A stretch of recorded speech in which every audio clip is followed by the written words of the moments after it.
On dit que l'important dans la vie, ce n'est pas la destination, mais le voyage. Mais on ne peut jamais prédire à quel point certains voyages peuvent être fous, surtout ceux qui vous emmènent à 10 000 mètres d'altitude. Des objets volants mystérieux ou vrais serpents dans un avion, préparez-vous au décollage pour découvrir certaines des choses les plus folles filmées par des passagers et que personne n'était censé voir.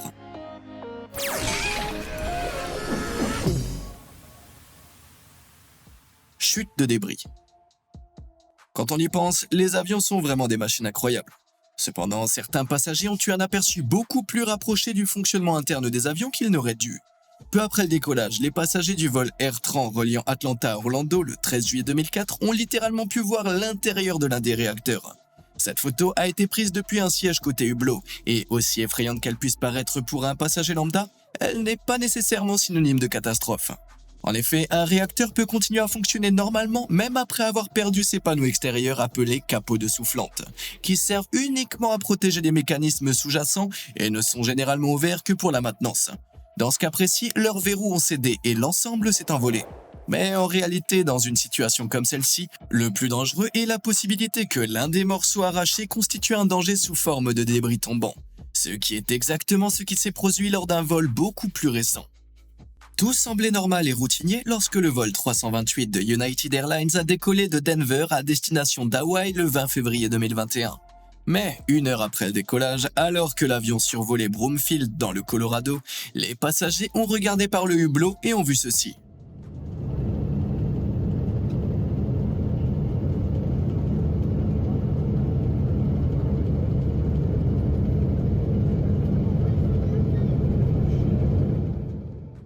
C'était pas exactement le voyage de rêve que ces passagers espéraient, mais un cas rare de panne de réacteur. Au sol, des débris tombaient partout, sur les accotements herbeux et dans les jardins des habitants. Miraculeusement, aucun blessé n'a été signalé, et étant donné que la plupart des avions sont conçus pour fonctionner avec un moteur en moins, l'avion a pu atterrir en toute sécurité. L'enquête sur les causes de la panne du moteur ont révélé que l'une des pales du réacteur était en cause. L'une des pales internes s'est complètement cassée en raison de l'usure du métal au fil du temps, obstruant le réacteur et provoquant son explosion, dont les fragments ont été projetés au sol. Cet avion était en service depuis 26 ans. Si l'âge moyen des avions commerciaux aux États-Unis est de 11 ans, les avions restent généralement en service pendant environ 30 ans avant d'être retirés. Bien que l'usure doive être vérifiée minutieusement, des problèmes peuvent parfois passer inaperçus. Espérons donc que tous les avions présentant des risques similaires seront retirés du service à temps. Affrontement dans le cockpit. Si louer un jet privé est synonyme de voyage plus luxueux, cela ne garantit pas nécessairement plus de sécurité. On pourrait penser qu'un jet privé vous offre de meilleurs pilotes et les plus professionnels que l'on puisse trouver. Mais détrompez-vous.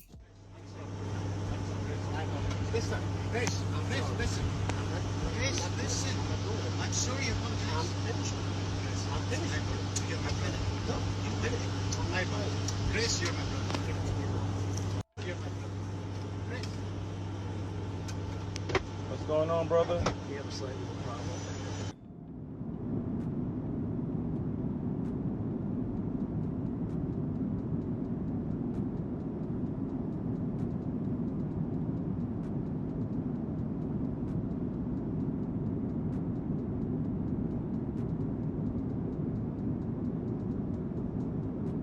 Cette dispute dans le cockpit a été filmée dans le jet privé du célèbre rappeur 2 Chainz, qui a remarqué que les deux pilotes avaient un désaccord.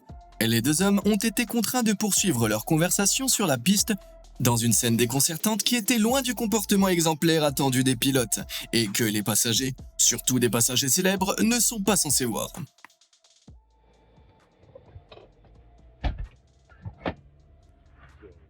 I want to apologize because I really had to go to the bathroom. The captain didn't want to let me know. I said, listen, I gotta go. Il s'avère que toute cette dispute était due à une pause toilette. Le commandant de bord avait refusé de laisser son copilote utiliser les toilettes avant le décollage, ce qui aurait impliqué un retour fastidieux à l'aéroport.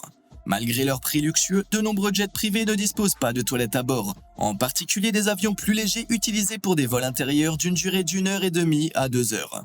Bien que l'on ne sache pas exactement où se rendait 2 Chainz, on peut supposer qu'il n'y avait pas de toilettes dans ce jet privé et que les pilotes n'étaient pas autorisés à utiliser les mêmes toilettes que leurs clients célèbres. Ouais, plutôt dégueulasse. Cabane effrayante. Également connue sous le nom d'aviophobie, environ 40% de la population générale déclare avoir une certaine peur de l'avion. Si cette peur est déjà suffisamment pénible en soi, certaines personnes souffrant d'aviophobie se retrouvent confrontées à d'autres phobies à bord. Les cabines d'avion sont l'un des derniers endroits où on s'attend à rencontrer des bestioles rampantes, mais hélas, les aviophobes et les arachnophobes d'un vol ont dû faire face à une double phobie lorsqu'une tarentule a été découverte en plein vol. Si les détails concernant la présence de cette créature à 8 pattes dans l'avion restent un mystère, il est probable qu'elle ait été amenée à bord par inadvertance par un passager. Et si l'idée de transporter à votre insu une créature horrifique à 8 pattes dans un avion vous donne des démangeaisons, ne vous inquiétez pas, la prochaine histoire n'implique aucune patte, mais c'est pas forcément une bonne chose. Les passagers d'un avion de la compagnie Raven Alaska reliant Aniak à Anchorage en mars 2017 ont été stupéfaits d'apprendre qu'un passager plutôt malveillant se trouvait parmi eux. Tout a commencé lorsqu'un petit garçon à bord a remarqué quelque chose d'étrange en se faufilant entre les sièges vides. Au début, tout ce qu'il pouvait voir était un sac de voyageur jaune vif coincé sous un siège à l'arrière de l'avion. Mais en y regardant de plus près, le petit explorateur a remarqué qu'il y avait autre chose à côté du sac de voyage. C'était un serpent. Si l'idée d'être coincé dans un avion avec un reptile à bord suffit à vous donner la chair de poule, sachez que le serpent était en fait en train de faire une sieste inoffensive en plein vol lorsqu'il a été découvert. Quoi qu'il en soit, la tâche consistant à extraire le serpent endormi était intimidante pour les membres de l'équipage. Finalement, une hôtesse de l'air a courageusement retiré le serpent de son coin douillet, le soulevant à main nue. Une fois sorti de son sac de voyage, le serpent semblait mesurer entre 1,20 m et 1,50 m. Bien que son espèce n'ait pas été identifiée, il s'est avéré que ce petit animal glissant avait été oublié par un passager du vol précédent.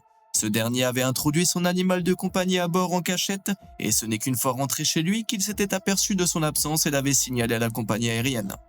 Dans un cas similaire, les passagers du vol Aéromexico reliant Torreón à Mexico ont vécu leur propre cauchemar hollywoodien. À la manière du film Snake on a Plane sorti en 2006, lorsqu'un serpent venimeux a soudainement surgi derrière un compartiment à bagages. Les passagers ont juste eu le temps de détacher leur ceinture et de s'écarter avant que le serpent ne se libère de la fonte et tombe entre les sièges. Après que le pilote ait alerté le contrôle aérien, l'avion a obtenu l'autorisation d'atterrir en priorité à l'aéroport de Mexico, où il a atterri 10 minutes plus tard, et le serpent a été emmené par les services vétérinaires. Quant à savoir comment le serpent s'est retrouvé à bord, on ne sait pas si Aéromexico a jamais élucidé le mystère. Après l'incident, Aéromexico a déclaré publiquement qu'elle mettait en place des mesures supplémentaires pour éviter que de futurs passagers clandestins serpentins ne se glissent à bord. On dirait bien qu'ils en avaient assez de ces serpents sifflants dans leurs avions siffloteurs. Ok, je sors. Objet volant non identifié.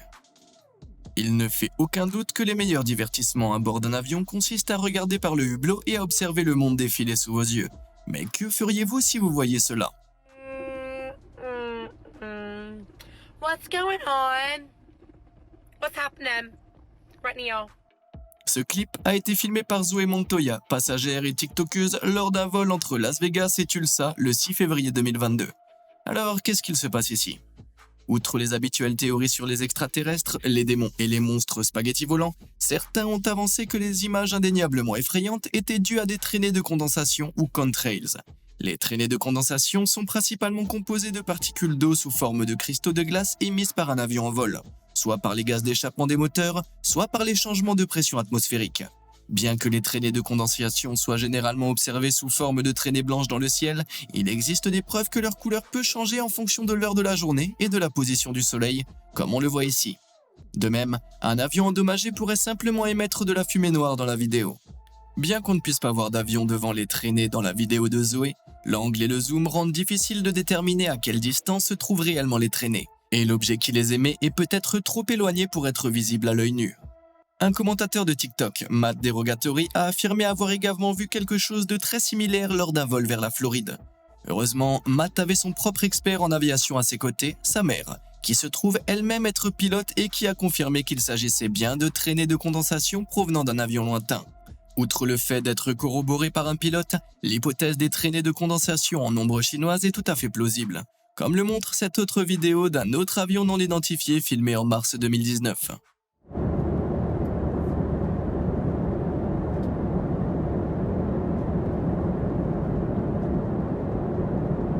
Bien que cela puisse initialement ressembler à un démon marchant dans le ciel, avec de longues jambes en changeant de forme, ces deux traînées distinctes pourraient en fait être des traînées de condensation provenant des réacteurs d'un avion lointain. Quant à l'avion lui-même, il est possible que la luminosité du ciel ait simplement submergé le capteur et le traitement d'image de l'appareil photo, l'empêchant d'afficher correctement l'image relativement peu contrastée de l'avion lui-même, et ne capturant que le contraste élevé de la traînée laissée derrière lui. Bien sûr, l'autre explication de cet objet volant non identifié pourrait être un peu plus extraordinaire. Certains pourraient penser que ce n'est pas une coïncidence si la célèbre zone 51 se trouve à environ 160 km de l'endroit où Zoé Montoya a fait cette rencontre aérienne. Bien que l'idée qu'il s'agisse d'un vaisseau spatial extraterrestre, ou même simplement d'un avion expérimental puisse sembler farfelue, ce n'est pas la première fois que des photos et des vidéos publiées en ligne convainquent des gens de l'existence du phénomène similaire. C'est le cas de cette vidéo publiée en août 2018 sur la chaîne YouTube UFO Section 51. Alors que certaines personnes étaient convaincues qu'il s'agissait d'un véritable ovni aperçu depuis le hublot d'un avion, l'image s'est finalement révélée être une fabrication d'une équipe d'effets spéciaux. Cependant, aucune révélation de ce type n'a été faite pour les 2 autres clips que nous venons de voir. Alors, qu'est-ce que vous en pensez? S'agit-il simplement de quelques traînées de condensation, de démons de fumée, ou d'une sorte de vaisseau spatial invisible qui aurait bien besoin d'un nouveau tuyau d'échappement plus discret? Donnez-moi vos théories dans les commentaires ci-dessous. Air to Air. Si ces cas d'OVNI font encore débat, il n'y a aucun doute sur ce qui vole à côté de cet avion. Regardez plutôt.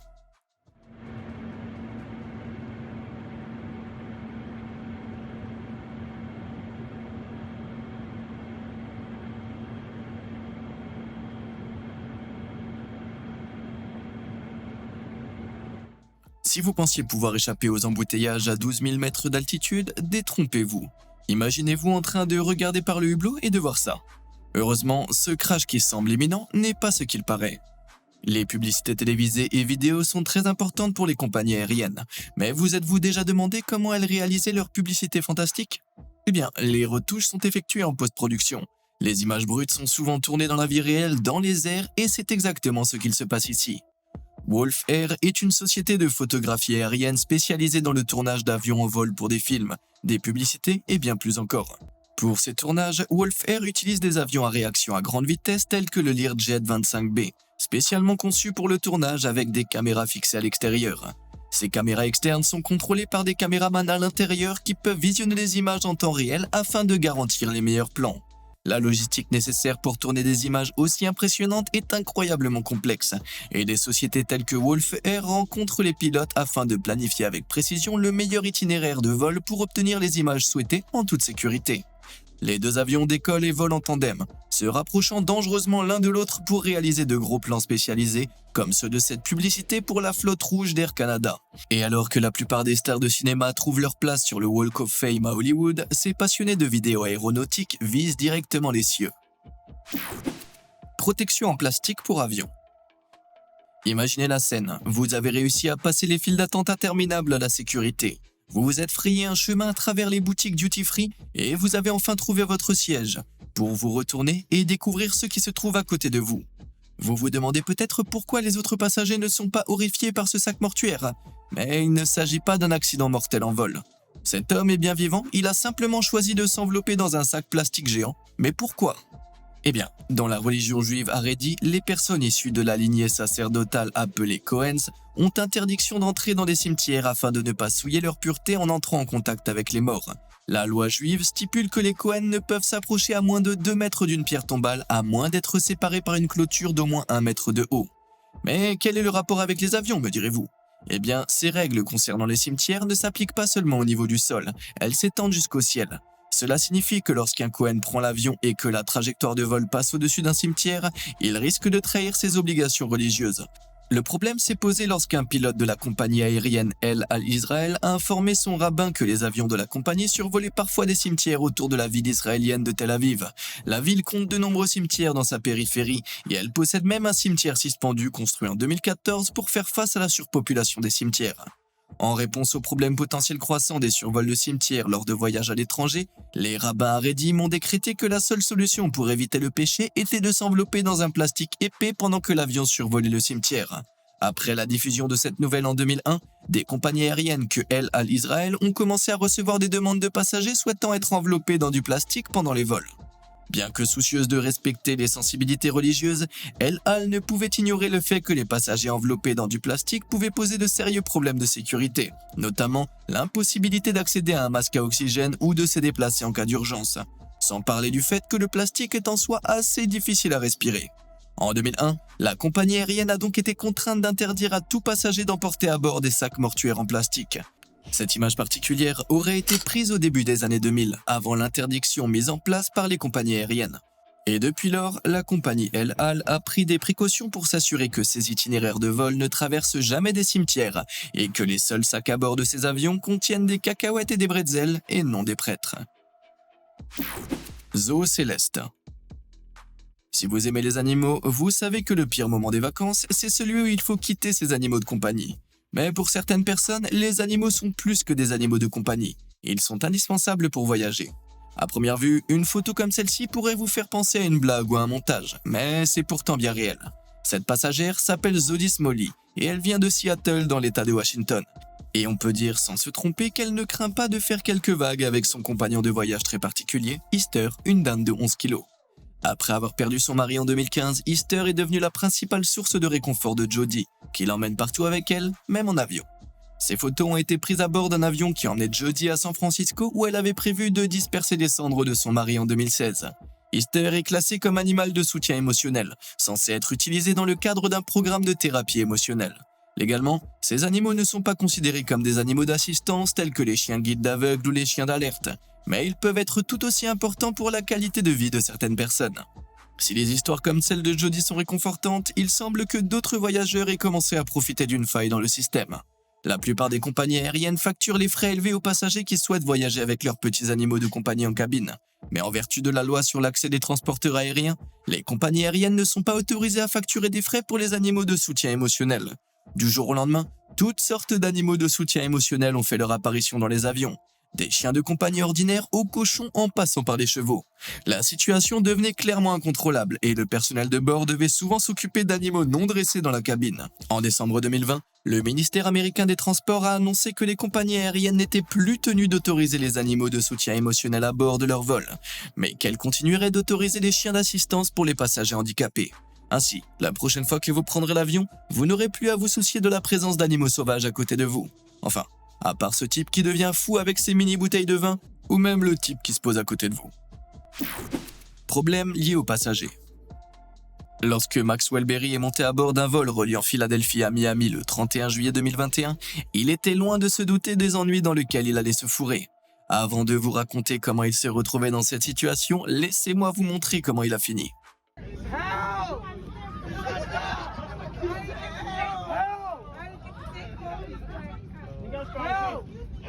This man got the right dentist. That's all I'm gonna say. The dentist is on point.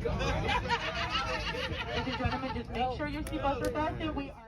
Attachés, criant sous les rires de vos compagnons de voyage. Un vol serait-il complet sans cette sainte trinité? Mais comment en sommes-nous arrivés là? Les ennuis ont commencé lorsque Max a décidé de se saouler pendant son vol de 3 heures. Il a commencé à se comporter d'une manière que l'on ne peut que qualifier de peu gentleman.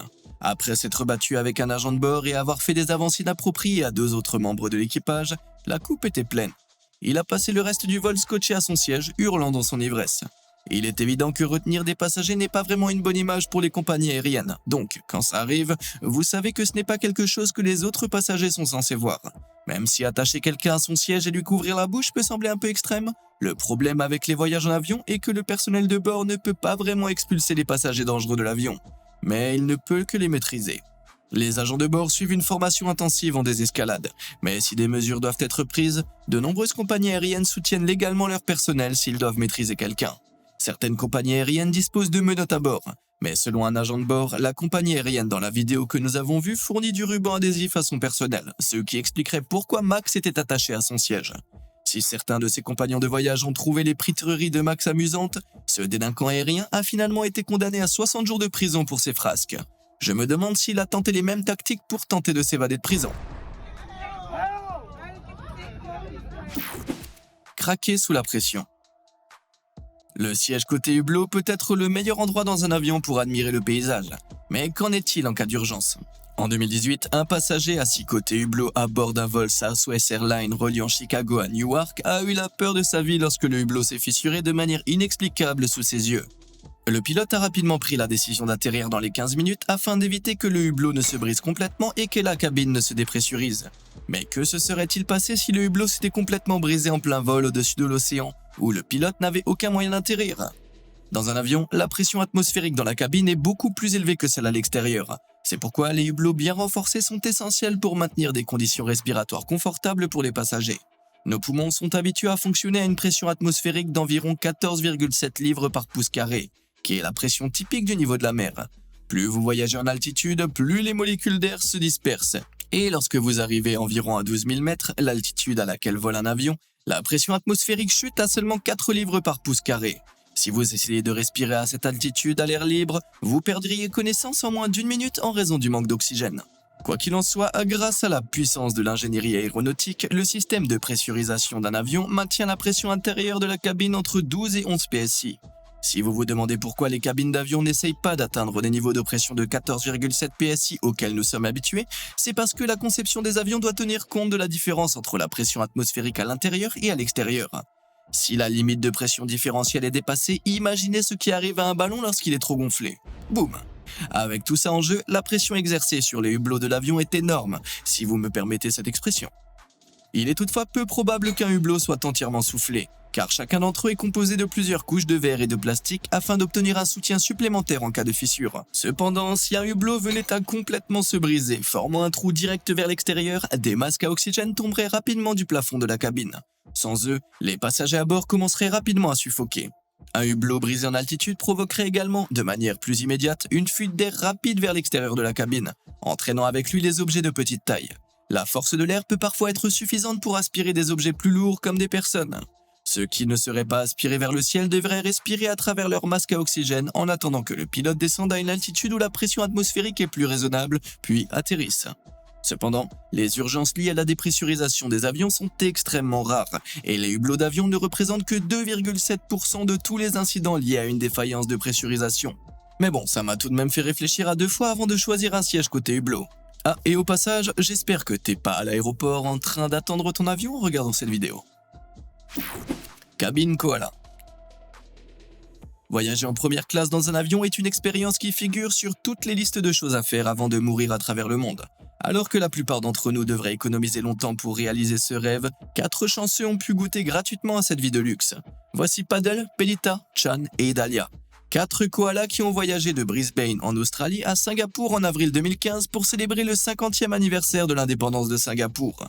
Ces aviateurs australiens ont profité de leur nouvelle vie de luxe dans leur propre siège avec tout l'espace nécessaire pour leurs pattes et des canettes de Schweppes à volonté.